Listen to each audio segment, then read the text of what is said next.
ناظرین، آج کی کہانی حضرت شیخ بہاؤالدین زکریا رحمۃ اللہ علیہ کے شاگرد حضرت شیخ حسن اغوان رحمۃ اللہ علیہ کے زندگی کے واقعات کے بارے میں ہے۔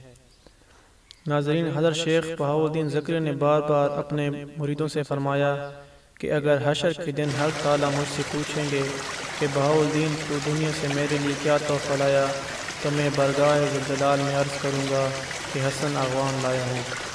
ناظرین، حضرت شیخ حسن اغوان رحمۃ اللہ علیہ ظاہری اعتبار سے ایک عام انسان تھے۔ اتنے ان پڑھ تھے کہ حرف اشنا تک نہیں تھے، مگر اللہ تعالیٰ نے انہیں اس قدر علم دینی عطا فرمایا تھا کہ بڑے بڑے صحابان کمال حیرت کھلتا رہ جاتے تھے۔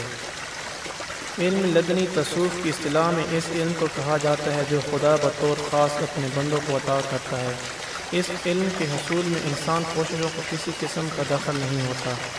لوگوں نے کئی بار حضرت شیخ حسن اغوان رحمۃ اللہ علیہ کا امتحان اس طرح لیا کہ ایک کاغذ پر آیات قرآنی تحریر کر کے، دوسری کاغذ پر حدیث رسول اللہ صلی اللہ علیہ وسلم اور تیسری پر کسی مشہور بزرگ کا قول لکھ دیا۔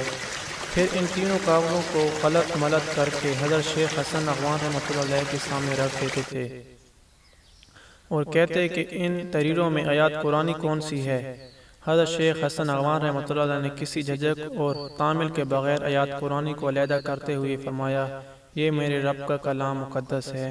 پھر آپ نے دوسرا کاغذ اٹھاتے ہوئے فرمایا، یہ میرے آقا حضور اکرم صلی اللہ علیہ وسلم کی حدیث پاک ہے۔ پھر تیسرے کاغذ کی طرف اشارہ کرتے ہوئے فرمایا کہ یہ فلاں بزرگ کا قول مبارک ہے۔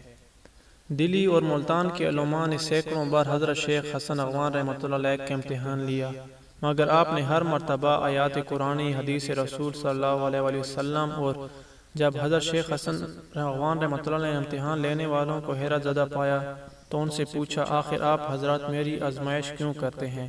لوگوں نے باب بصد احترام عرض کیا، شیخ ہم صرف یہ راز جاننا چاہتے ہیں کہ ان پڑھ ہوتے ہوئے بھی ان آپ تحریروں سے فرق کس طرح کرتے ہیں؟ حضرت شیخ حسن اغوان رحمۃ اللہ علیہ نے مسکراتے ہوئے فرمایا، جب حق تعالیٰ اپنے بندوں پر کرم فرماتے ہیں تو پھر ان سے کوئی مشکل پیش نہیں آتی۔ یہ کہہ کر آپ علیہ السلام نے آیات قرآنی پر اپنی انگشت شہادت رکھ دی، یہ مالک کائنات کا کلام ہے جس کا نور عرش الہی تک ہے، جس میں اپنے آنکھوں سے دیکھ رہا ہوں۔ پھر حضور اکرم صلی اللہ علیہ وسلم کی حدیث پاک کی طرف اشارہ کرتے ہوئے فرمایا کہ یہ رسالت مآب کا فرمان مقدس ہے جس کا نور ساتویں آسمان تک دیکھ رہا ہوں۔ پھر مشائخ کرام کے اقوال مبارک کے بارے میں فرمایا، ان کا نور پہلے آسمان تک ہے۔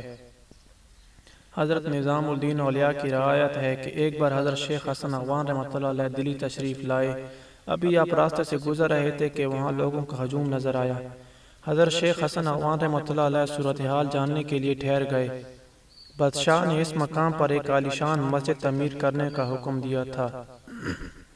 خانہ کعبہ کی بنیاد رکھتے وقت علماء میں اختلاف پیدا ہو گیا، کچھ لوگ دائیں جانب اشارہ کر رہے تھے اور کچھ لوگوں کا کہنا تھا کہ قبلہ بائیں جانب ہے۔ اس کشمکش میں مسجد کا کام رک گیا تھا اور علماء دلی کے درمیان بحث جاری تھی۔ آخر حضرت شیخ حسن اغوان رحمۃ اللہ علیہ بھیڑ سے گزرتے ہوئے اگلی صف تک جا پہنچے اور علماء کو مخاطب کرتے ہوئے فرمایا، اس معاملے میں بحث و تحیز کی کیا ضرورت ہے؟ خود ہی دیکھ لو کہ قبلہ کس طرف ہے اور اس پر مسجد کی بنیاد رکھ دو۔ علماء دلی نے حضرت حسن اغوان رحمۃ اللہ علیہ کی اس رائے پر حیرت کا اظہار کرتے ہوئے کہا، یہ تو آپ نے بڑی عجیب بات کہہ دی کہ ہم لوگ خانہ کعبہ کا مشاہدہ کر لیں، یہ بھلا کیسے ممکن ہے؟ جب رب کعبہ چاہتا ہے تو ہر بات ممکن ہو جاتی ہے۔ یہ کہہ کر حضرت شیخ حسن اغوان رحمۃ اللہ علیہ نے ایک عالم کا ہاتھ پکڑا اور اس کو ایک طرف لے گئے اور اشارہ کرتے ہوئے فرمایا کہ ملاحظہ کیجئے کہ قبلہ کا رخ کس طرف ہے۔ جیسے ہی حضرت شیخ حسن اغوان رحمۃ اللہ علیہ کی زبان مبارک سے یہ الفاظ ادا ہونے، خانہ کعبہ کے خدوخال اپنی پوری تابکاریوں کے ساتھ روشن ہو گئے۔ سینکڑوں انسانوں نے کھلی آنکھوں سے بیت اللہ کا دیدار کیا۔ پھر انسانی ہجوم دست بوسی کے لیے دوڑ کھڑا، مگر حضرت شیخ حسن اغوان رحمۃ اللہ علیہ دامن چھڑا کر اپنی منزل کی طرف روانہ ہو گئے۔ لوگوں میں بہت دیر تک یہ منگونیاں ہوتی رہیں کہ آخر وہ مرد بزرگ کون تھے۔ پھر کسی شخص نے حاضرین کو بتایا کہ وہ حضرت شیخ بہاؤالدین زکریا ملتانی کی خلیفہ حضرت شیخ حسن اغوانی تھے۔ حضرت شیخ حسن اغوان ایک صاحب کشف بزرگ تھے۔ ان کی کشف کا یہ عالم تھا کہ ایک بار ملتان کی کسی مسجد میں تشریف لائے گئے اور امام کی ابتدا میں نماز ادا کی۔ پھر جب نماز ختم ہو گئی تو شیخ حسن اغوان رحمۃ اللہ علیہ اپنی جگہ سے اٹھے اور امام سے فرمایا، حضرت مجھے آپ سے ایک ضروری کام ہے۔ امام صاحب حضرت شیخ حسن اغوان رحمۃ اللہ علیہ سے واقف نہ تھے، ایک عام انسان سمجھ کر کہنے لگے، فرمائیے میں حاضر ہوں۔ حضرت شیخ حسن اغوان رحمۃ اللہ علیہ نے فرمایا، میں اپنی بات تنہائی میں کہنا چاہتا ہوں۔ امام صاحب نے سمجھا کہ کوئی ضرورت مند شخص ہے، اس لیے دوسرے لوگوں کی موجودگی میں اپنا حال بیان کرتے ہوئے شرماتا ہے، آئیے۔ یہ کہہ کر امام صاحب مسجد کے ایک گوشے کی طرف بڑھ گئے۔ اب بتائیے کہ آپ کو مجھ سے کیا کام ہے؟ حضرت شیخ حسن اغوان نے فرمایا، میں نے آپ کی ابتدا میں نماز مغرب ادا کی، مگر پوری نماز میں حیران و پریشان ہی رہا۔ اکثر لوگوں کے ساتھ ایسا ہوتا ہے کہ انہیں نماز میں حضوری کی کیفیت حاصل نہیں ہوتی۔ امام صاحب نے حضرت شیخ حسن اغوان رحمۃ اللہ علیہ کی بات سن کر کہا، آپ دل جمی کے ساتھ نماز ادا کرتے رہیں، ایک نہ ایک دن پریشانی خیال ختم ہو جائیں گے، مگر میری پریشانی تو کچھ اور ہی ہے امام صاحب۔ حضرت شیخ حسن اغوان رحمۃ اللہ علیہ نے ازردہ لہجے میں فرمایا، آپ عین نماز کی حالت میں ملتان سے دلی تشریف لے گئے، پھر ہندوستان کے دوسرے شہروں میں گھومنے لگے، پھر وہاں سے غلام خرید کر ملتان لے گئے، پھر ملتان سے غلاموں کو فروخت کرنے کے لیے غزنی چلے گئے، اور میں آپ کے پیچھے پیچھے دست بدستہ ننگے پاؤں مارا مارا پھرتا رہا۔ اب آپ ہی بتائیے کہ میں ایسی نماز کو کیا نام دوں؟ حضرت شیخ حسن اغوان رحمۃ اللہ علیہ کی گفتگو سن کر امام صاحب پر سکنہ طاری ہو گیا۔ پھر حضرت شیخ رحمۃ اللہ علیہ تو چلے گئے، مگر امام صاحب بہت دیر تک اس حالت سکوت میں کھڑے رہے۔